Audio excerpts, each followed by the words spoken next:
Agora a gente vai falar sobre um assunto que sempre rende muitas dúvidas e até mesmo revolta, né? A gente está falando da negligência na atenção à saúde, que é direito de todo cidadão, que é dever do Estado, mas quase sempre é pauta de muitas reclamações. Por isso a gente convidou aqui o advogado Caio Marques, que vai esclarecer um tantão de dúvidas envolvendo esse assunto. Caio, bom dia, seja bem-vindo à Mulher Demais. Bom dia, Fernanda. Bom dia a todos os telespectadores do programa Mulher Demais. É uma satisfação estar aqui podendo falar sobre um tema tão importante que eu gosto tanto. Tão importante, né, Caio? E que por vezes gera tanta revolta, né?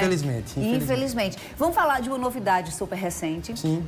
Desde o início desse mês, os usuários de planos de saúde empresariais que são contratados, né, pelas empresas para os funcionários, agora eles podem fazer a portabilidade da carência dos seus contratos. O que é que isso significa? Perfeitamente, Fernanda. Não havia essa possibilidade anteriormente. Essa questão da portabilidade teve uma alteração com a resolução da ANS, a 438, que ela é de 2018, só que ela começou a realmente entrar em vigor e até eficácia agora no começo desse mês. Então, a portabilidade é o direito que o beneficiário do plano de saúde tem de passar de um determinado plano para um outro. Anteriormente, havia essa possibilidade apenas para os planos individuais e familiares. E havia também uma janela, que era um período que só durante esse período, que era mais ou menos 3 meses do aniversário do contrato, que poderia haver a mudança desse plano. Agora, desde o início desse mês, há a possibilidade, de haver a portabilidade desses planos, mesmo nos casos dos planos coletivos, empresariais ou por adesão. Não há mais necessidade de respeitar essa janela, a pessoa pode realizar essa portabilidade a qualquer momento, desde que cumpra alguns requisitos básicos, que é inicialmente um período mínimo de 2 anos desse plano inicial.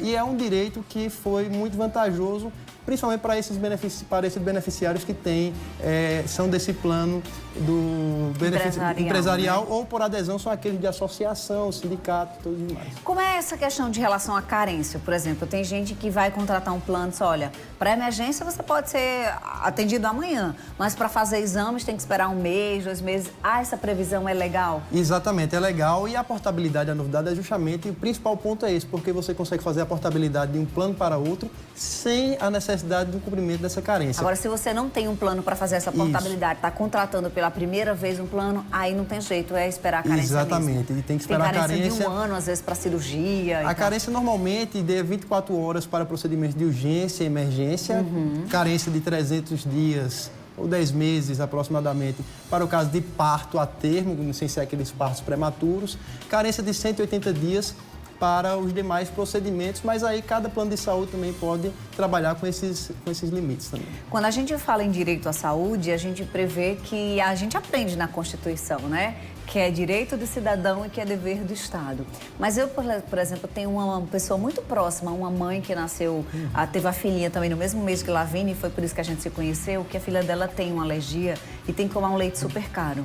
E há muito tempo ela vem tentando esse leite na justiça e isso tem sido cada vez mais dificultado. É laudo pra cá, laudo pra lá, enfim, a menina vai completar 1 ano e ainda não conseguiu esse leite. Então, é uma realidade, há uma distância muito grande, doutor Caio, entre o que prega a Constituição e o que efetivamente acontece aqui com o cidadão. Por que isso acontece? Pois é, Fernanda, a Constituição é muito bonita quando ela fala que a saúde é direito de todos, mas infelizmente não é o que a gente vê no dia a dia, na prática. Acontece muitos casos em que realmente a pessoa necessita de algum medicamento, necessita de algum tratamento, alguma cirurgia e tem algumas dificuldades para consegui-lo, tanto na parte dos planos de saúde, pode acontecer, quanto na parte também com relação ao próprio Estado. Inclusive, recentemente, agora em maio, teve uma decisão bem importante do STF. O STF está com 4 decisões importantes para serem tomadas em relação ao direito de saúde. Uma delas foi agora em 22 de maio, que foi com relação aos medicamentos que eles não têm o certificado da Anvisa. Então, havia uma grande discussão judicial sobre se esses medicamentos eles poderiam ser efetivamente deferidos pelo Estado ou não, e agora o STF impôs alguns requisitos básicos. Em regra, não seria possível, mas desrespeitado alguns requisitos, isso tem que ser analisado caso a caso, há a possibilidade sim. Medicamentos de alto custo também é isso que fazer, medicação de alto custo, o que fazer? Esse é uma das ações que ainda está pendente de uma decisão do Supremo Tribunal Federal, e eles estão Então, justamente para averiguar essas condições de deferimento de medicação de alto custo. Normalmente, esses medicamentos, eles têm um impacto no orçamento aí dos municípios, estados, e há uma discussão também com relação a qual ente federativo você pode requerer esse medicamento. Inclusive, recentemente, sob a decisão do ministro Dias Toffoli, houve também a suspensão, isso é liminar, da possibilidade de exigir do município esses medicamentos. Agora é o Estado e União, mas ainda está sobre aguardo da análise do STF, essa decisão. Então, normalmente, judicialmente, é analisado caso a caso para ver esse deferimento. O problema é que as pessoas não têm esse tempo de esperar, né, doutor? Exato. Muitas vezes, enquanto espera essa decisão de quem vai assumir, se é Estado, se é município, se é União, a gente acaba tendo uma pessoa, às vezes, até falecendo, Exatamente. né? Por isso que é imprescindível em casos de urgência, em casos que você realmente tem a necessidade de vida ou morte, ou então de uma lesão permanente, que se procure o judiciário, seja através da Defensoria Pública, seja através de um advogado, mas se procure o judiciário para que haja aí a busca do seu direito através de uma medida liminar, que é aquela medida de urgência em que o juiz vai analisar o caso e vai de imediato ordenar o deferimento ou não aí de um tratamento, de um medicamento, de uma cirurgia que seja. Por falar em cirurgia, agora eu consegui desengasgar, a gente vai daqui a pouquinho, eu vou deixar uma pergunta para Caio responder no próximo bloco. Fez cirurgia de redução de peso, né, aquela bariátrica, e aí o plano está se negando a fazer a plástica, porque tem, né, chama reparadora. Pode ou não pode? Caio responde já já. E tem telespectador também participando no 991050400, querendo saber justamente sobre essa portabilidade. Ele tem um plano há mais de 10 anos, quer mudar para outro plano, quer saber como é que fica a carência. Caio falou logo no início, mas a gente repete para quem ligou a TV agora, tá? Rápido intervalo, a gente volta rapidinho. Volta aqui com Mulher Demais, vou repassar uma pergunta para o doutor Caio. Logo no início do programa a gente falou sobre essa transferência, né, da carência, da portabilidade. E aí uma pessoa pergunta sobre essa carência, mas para quem não é empresarial. A pessoa tem um plano há 10 anos e queria mudar para um outro plano. Como é que fica a questão da carência quando não é empresa? Pois bem, Fernanda, a portabilidade, ela tanto vai valer para os planos empresariais quanto para os planos individuais familiares. Aí ela vai poder fazer a portabilidade, vai poder trocar de plano, seja por insatisfação, seja por estar inadequado para o que ela realmente quer. Às vezes preço diferenciado, mais serviços ofertados. Aí ela vai poder, inclusive, agora fazer a troca de plano, mesmo que não tenha equivalência da prestação daquele plano. Às vezes era só ambulatorial e não era hospitalar. Hoje, com essa novidade da nova resolução da portabilidade, é possível. Só que tem que haver uma equiparação aí com relação ao valor, e isso caso a caso é que é visto. Outra telespectadora pergunta se precisa pagar alguma taxa por conta desse cancelamento, ela quer trocar o plano de saúde do filho dela. Não há pagamento de taxa nessa troca, isso não é legal e, enfim, essa portabilidade é possível, a troca de plano, e principalmente agora com essa nova resolução, ela tornou-se inclusive mais acessível para os consumidores. Outra telespectadora de Campina Grande conta que o esposo dela toma 2 medicamentos, ela dá os nomes aqui, mas eu vou preservar e não dizer. Ela diz que ele pega no centro de distribuição, o CDMED lá de Campinas, e a atendente ele disse ontem que o governo, eu acho que é Campina Grande, saiu Campinas, mas é Campina Grande. Sim. A atendente disse ontem que o governo do estado não vai mais oferecer os medicamentos e que ela fizesse isso por meio legal. Como é que faz isso? Na verdade, gente, peraí, agora que eu tô entendendo, ele toma 2 medicações. Sim. E a atendente disse, olha, ele vai ter que escolher, ou é um ou outro. Primeiro, a atendente tem essa possibilidade de dizer, olha, você tem que escolher? Quem tem a possibilidade de dizer o que é que ele tem que tomar ou não é o médico. Como é que ela deve proceder? Nesse caso aí, infelizmente, se tiver uma negativa efetiva do Estado, ele vai ter que buscar, se não houver outros meios, buscar o judiciário para ter aí seu direito garantido aos medicamentos e que ele realmente faz jus e já vinha fazendo, tanto que o Estado vinha fazendo esse deferimento. Ô, Caio, ser portador de alguma doença interfere nas questões da portabilidade? Por exemplo, tem uma telespectadora que comenta que a filha dela tem lúpus e para fazer a portabilidade ela recebeu a informação de que a carência é de 2 anos. Com relação a doenças pré-existentes, há uma carência realmente de 24 meses quando você vai aderir pela primeira vez a um plano de saúde. Quando há a portabilidade, inclusive a portabilidade dessas doenças pré-existentes, ela também é sem carência quando há portabilidade. A única diferença é, quando nós temos o caso de portabilidade, que não há essas questões de doenças pré-existentes, só há o requisito de ter que passar 2 anos nesse primeiro plano. Quando há uma doença pré-existente, esse plano inicial, plano de origem, aí esse período mínimo é de 3 anos. Mas após esse período, ela pode perfeitamente fazer sua portabilidade sem ter que passar novamente por esse período de carência. Entendi, mas se é o primeiro plano, realmente ela vai ter que esperar, né? Vai ter que esperar. No momento em que ela vai buscar o plano, eles vão fazer todo um questionamento com relação às doenças que ela já porta. Ah, na amnese mesmo. Estou no parto, na verdade, na carência para o parto, não tenho direito ao parto ainda. Está com 41 semanas, ou seja, está pertinho, né? Mas já foi no público e tem maternidade que está com o bloco cirúrgico fechado. Outras não fazem cesariana, só mandam esperar.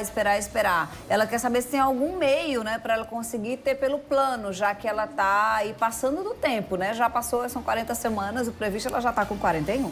Pois é, com relação à carência do parto, é o que a gente chama de parto a termo, realmente tem essa carência de 10 meses, 300 dias, e ela tem a possibilidade de ter o parto realizado pelo plano nos casos em que há um parto prematuro, algum risco para a vida, tanto da mãe quanto da criança, e aí sim o plano realmente tem que fazer esse custeio. Nos casos em que não há esse risco, porque o parto é a termo, o plano de saúde ele realmente não tem essa obrigação de custear e ficaria a cargo do Estado o custeio e a realização desse parto. Entendi. Gostaria de perguntar ao entrevistado se o plano de saúde pode negar uma cirurgia de redução de mama se for provado a necessidade por conta de estar causando problemas de saúde, por conta do peso. Certamente deve ser problema na coluna, né? Obrigada. Pois é, essas questões são muito interessantes, são questões muito boas, principalmente com relação às cirurgias plásticas, tanto a pergunta do outro bloco também, que aí eu vou aproveitar para responder as duas. Existe na ANS, que é a Agência Nacional de Saúde Suplementar, que é a agência que regulamenta esses planos de saúde, existe aí um rol da ANS, são os rols de procedimentos mínimos que os planos de saúde têm que cumprir. E nesse rol, cirurgias plásticas não estão previstas. Mas quando a cirurgia plástica está ligada à cirurgia bariátrica, à cirurgia de redução de mamas, nesses casos em que há indicação médica por uma questão de saúde, aí sim há o dever que o plano de saúde tem que cobrir esses procedimentos. Já está previsto pelo STJ, principalmente já respondendo, Fernanda, adiantando aquela nossa pergunta. Sim, a história da reparadora. Da reparadora. Quando essa operação plástica ela é uma reparadora para a redução desse excesso de pele que resta depois da cirurgia bariátrica, o plano de saúde já está decidido pelo STJ, o plano de saúde ele tem o dever de custear esse procedimento. Entendi. Então procura direitinho, né? Exato. E só pode entrar na justiça, é verdade, depois se você tem o papel da negativa do plano? Não necessariamente. O ideal é que haja alguma documentação de que você ao menos solicitou e que houve, por exemplo, um desrespeito ao prazo. Há na ANS também um período em que o plano de saúde ele tem para identificar se aquele procedimento vai ser deferido ou não. Se houver uma demora excessiva, se houver uma negativa, aí sim é o caso de entrar no judiciário para requerer os seus direitos. A minha mãe tem câncer e agora há pouco descobriu que está com pedra na vesícula. Então eu gostaria de saber se é obrigado o médico dela encaminhar para um médico clínico para fazer a cirurgia da retirada das pedras, e tudo isso acontece pelo SUS. Esse trâmite do SUS, que às vezes é bem complicado, né? Isso. Todo esse trâmite do SUS, seja para requerimento de tratamento, seja para requerimento de medicamento, tem que ser realizado através de uma solicitação médica. Ela tem que buscar um médico e, de acordo com o que o seu médico assim exigir e orientar, ela vai buscar o Estado para realizar os seus procedimentos. Outra dúvida é com relação à municipalidade, aquela questão do atendimento médico ser municipalizado. Por exemplo, quem mora em Santa Rita, muitas vezes tem atendimento negado aqui em João Pessoa e vice-versa. A Rita compartilhou com a gente que o marido dela está precisando fazer uma cirurgia, ela até correu, né, fazendo o maior esforço para fazer ressonância, para fazer muitos exames, e aí quando ela consegue aqui em João Pessoa, diz, não tem material para fazer a cirurgia do seu esposo, ele é lá de Santa Rita, então joga todo mundo de volta para lá. Como é que está essa realidade hoje, hein, Caio? Pois é, infelizmente a gente às vezes fica nessa situação em que um diz que a competência é do outro e termina o paciente sendo aquela pessoa que mais sofre. Realmente, inicialmente deve-se buscar a saúde pública do seu município. Caso não haja a oferta dos serviços públicos, ela sim poderá fazer a requerimento em demais. É um encaminhamento feito de município para o município, né? Exato. Somente chegar com a pessoa, somente não, né? Mas no desespero chegar com o paciente doente aqui. Isso, nos casos de urgência e emergência, os hospitais eles têm efetivamente que atender aos pacientes que assim estiverem. Muito bom. Caio, obrigado por ter vindo aqui, viu? Eu que agradeço Já o convite, informações. Quem quiser entrar em contato com você para esclarecer dúvidas, dê o Instagram, telefone do escritório, qualquer coisa. Exato, pode me procurar pelo Instagram. Meu Instagram é Caio Marques ADV e meu e-mail é caio_advocaciacmrd.com.br. Arroba quem? Peraí. Arroba Caio, Caio Marques, Caio com C normal, Caio Marques ADV. Muito bom. Obrigada por ter vindo, viu, Caio? Agradeço Boa o convite, semana. fica às ordens.